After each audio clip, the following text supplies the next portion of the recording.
Good evening, my name is Randy Noble, and welcome to the Sunday evening edition of The Cross in the Desert, speaking hope and freedom to Iran.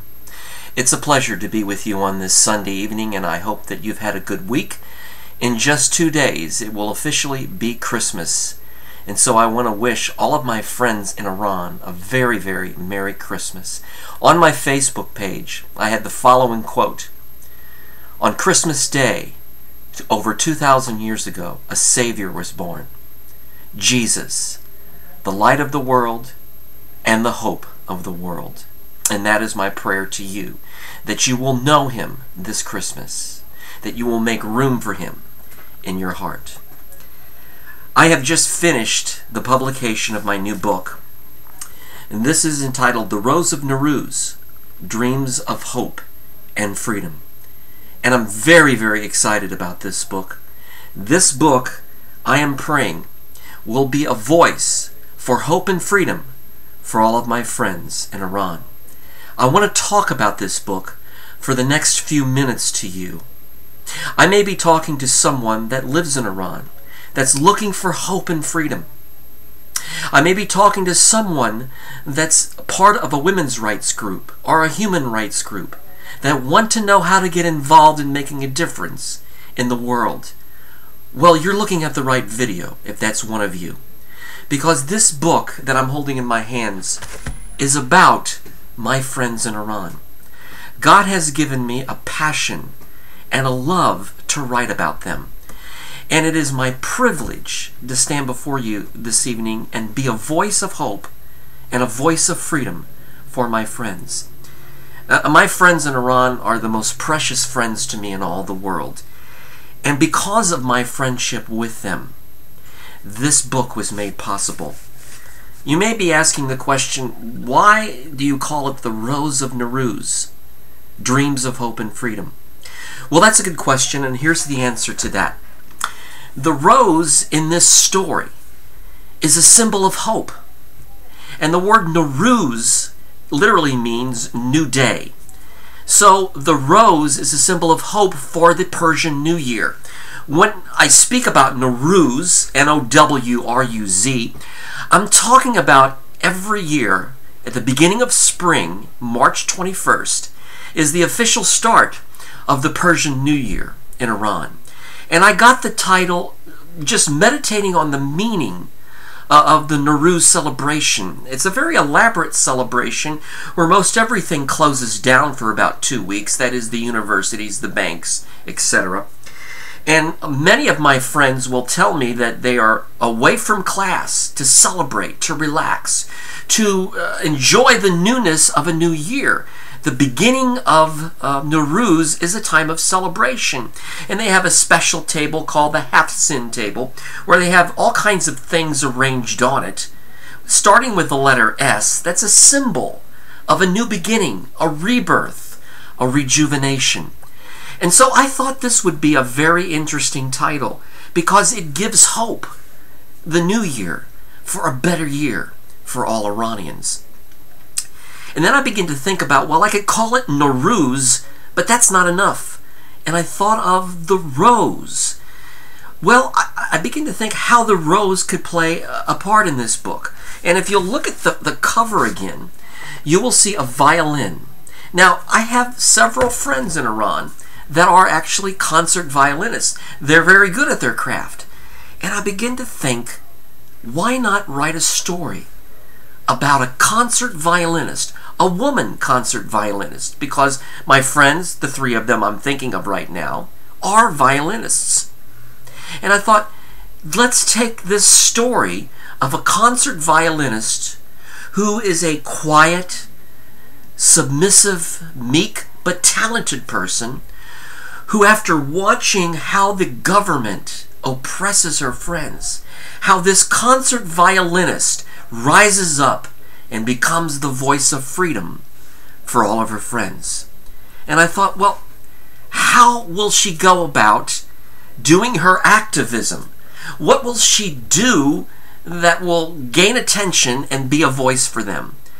And then I thought, she's not only a concert violinist, but she's also an actress in a stage play. And so The Rose of Nowruz is a stage play in Tehran. It's the story of a theater that takes the concepts of Nowruz, new beginning, the concepts for freedom, and sprinkles them throughout this play that they make, that they produce. And it's a play that's not really explicit because they can't say too much or the government will arrest them all. So Behera, the lead character in my book, The Rose of Nowruz, is a very talented concert violinist. And she has written several songs for this play, one of them, The Rose of Nowruz. And there's a very interesting chorus that she writes that really is a prophecy about what will happen to Behera later on. And the concert violinist Behera, one day, is in her bedroom before going to class, playing her violin as she does every morning. Behera is a dedicated Muslim.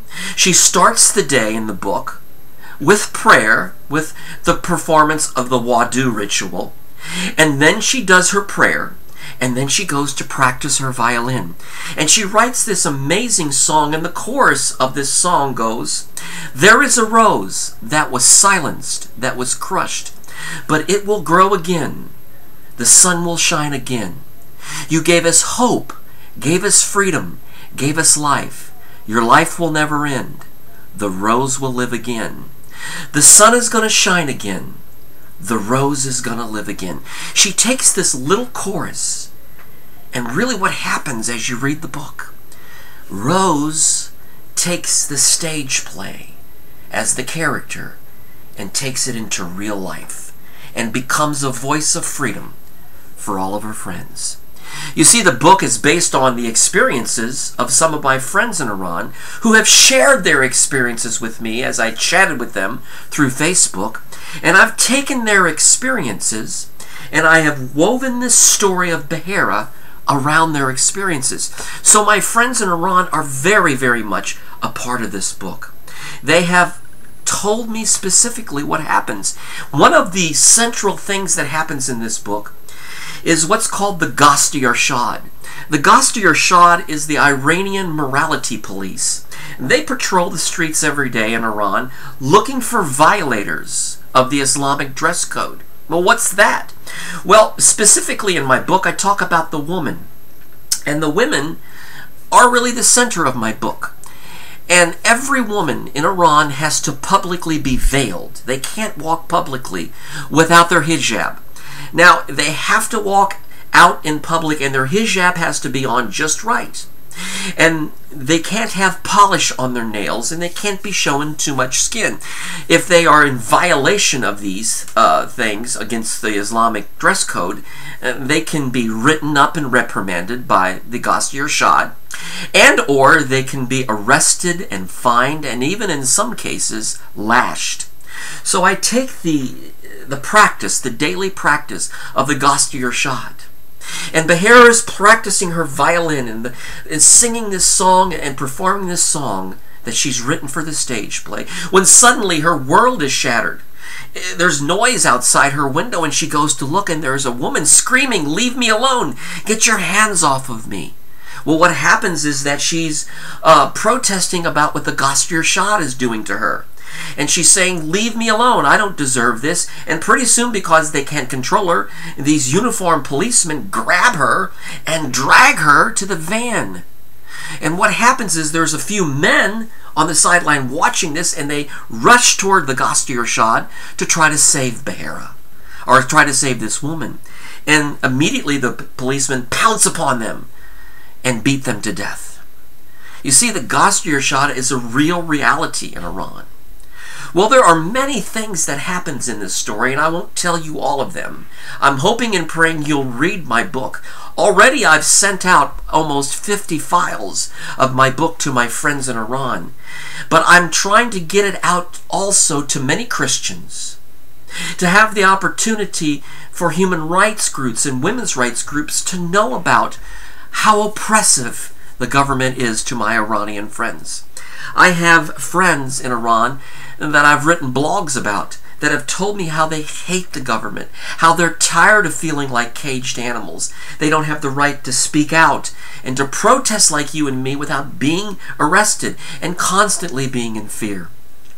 And so I just wanted to whet your appetite a little bit with this book. God has truly blessed me with an opportunity to reach out and be the voice for my friends in Iran. I really pray that as you come to my Facebook page and you watch the many postings online, you'll see a certain posting where if you leave your name and address, that is your email address, I will send you freely a copy of this book on PDF file. I want this book to get in the hands of everyone across the world so that they can pray specifically for my friends in Iran. This is a precious book to me. It's not something I take lightly.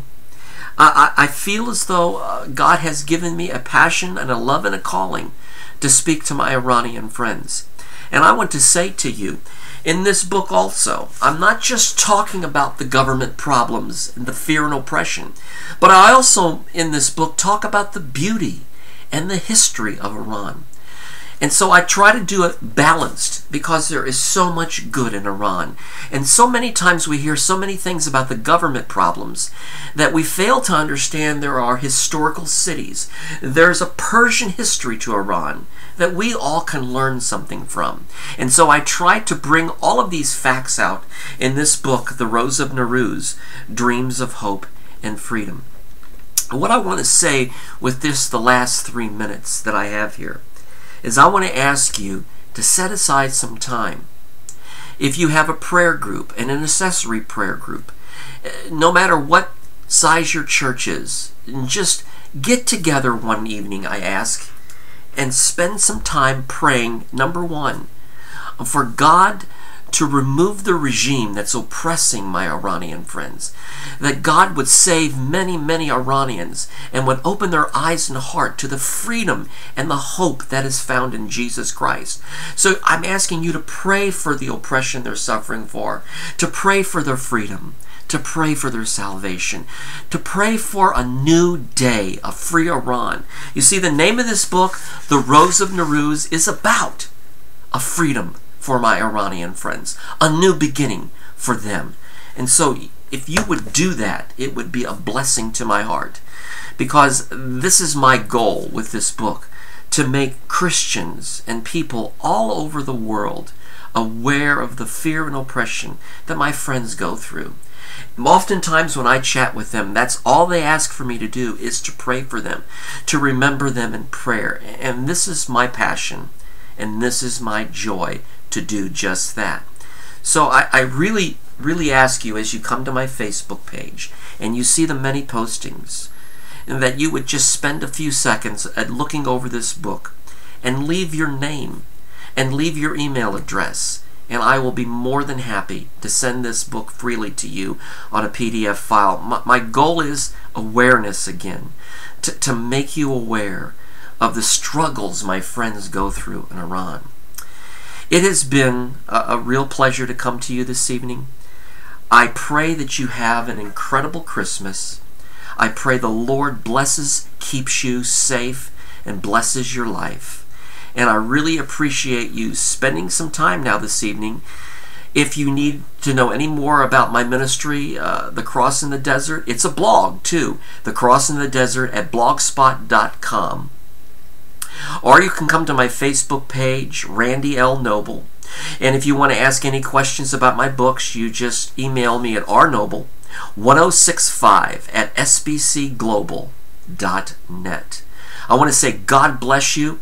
I will see you next Sunday night on the next edition of The Cross in the Desert, speaking hope and freedom to Iran.